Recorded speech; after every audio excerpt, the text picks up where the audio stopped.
Welcome to an actuary's guide to financial contracts. In this first video, we're going to create a very simple financial contract. Not only will we create the contract, but then we will also see how we can value it. The contract proceeds as follows. First, the investor will invest 500 until time 100. Then after time 100, the investor will redeem the money. So very simple. Now, in order to do that, we need to use a contract called when. Now, when takes a number of parameters. So let's look at them. Now, first it takes a list of cases, and we'll see what those are in a moment. The next parameter is the time out. So this is the time after which the contract ends. And this last parameter is another contract, which which happens after the timeout, which will be executed after the timeout. So in this scenario, our timeout will be 100, because after time 100 we want the investor to be able to redeem the money. And the contract that will be executed after time 100 will be very simple. It's called refund. So after time 100, the investor gets the money back. So now let's look at case. Now, a case, the list of cases, a case has two parameters: an action and a contract. So this is an action. We'll see what that is. Something that will be done, and if this action isn't done for some reason, then this contract will be executed instead. So let's look at the action we're going to use. Our action will be simple. It will be a deposit action. So this is when, in this case, the investor will invest into the account denoted by account ID. This party will invest this amount of money into this account. So in our example, the investor will invest 500 into their account, which we call investor as well. Okay, now the next thing then is we have to define what the contract is if this deposit doesn't take place.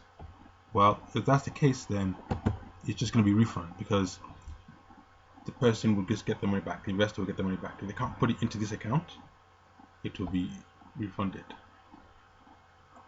Okay, so alright, so let's take a look at this in action.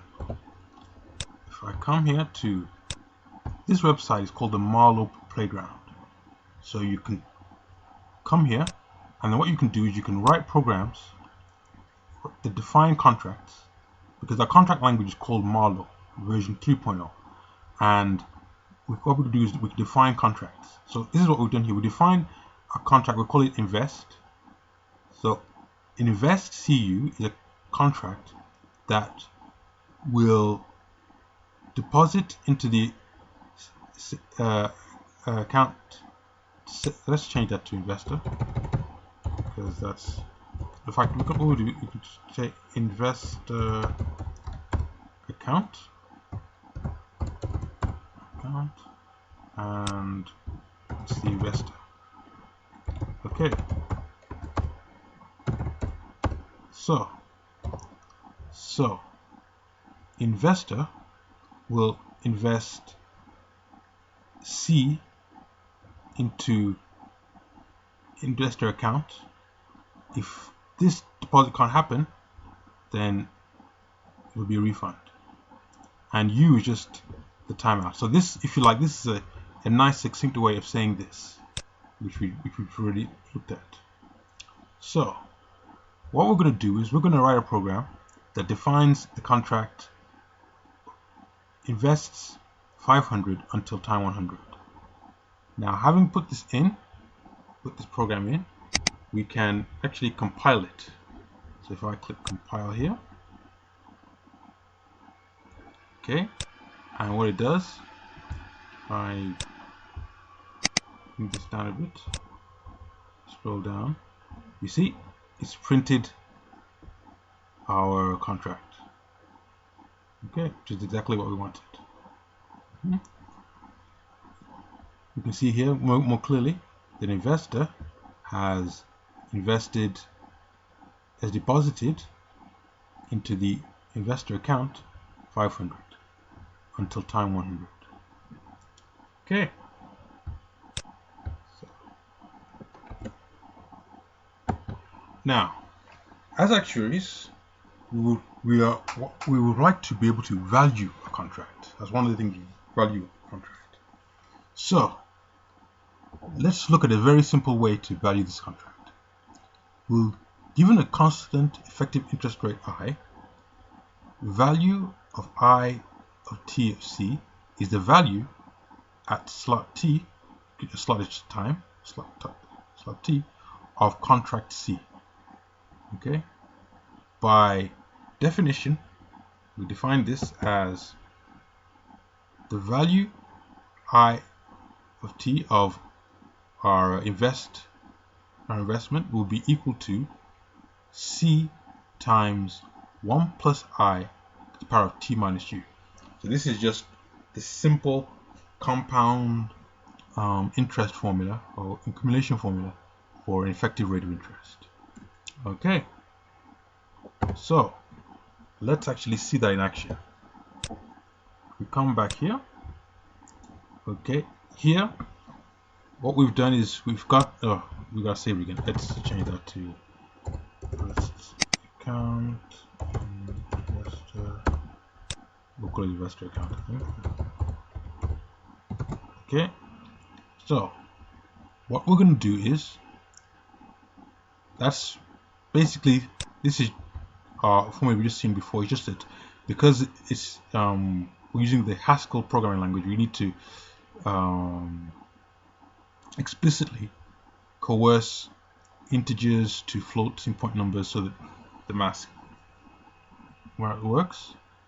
Okay, and this one, well, t minus u is what's called a slot, and we want to get the number from that slot. So that get slot does that, and then from integral just converts that into a floating point number so that we can have our value. Okay, so this, we've seen this before, and so here what our program is going to do is it's going to find what the value of our investment will be at time 101. Remember, the contract ends at 100, so 101 given an effective rate of interest of 5%. Alright, so let's run that and see what happens.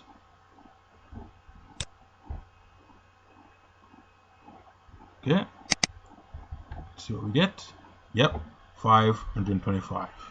So at time 101, given 5% interest effective, our investment would be valued at 525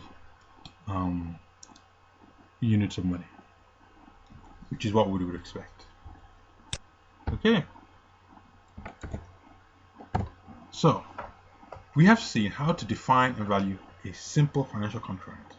In future videos, we'll look at more sophisticated contracts and also how we can value them. Until then, take care.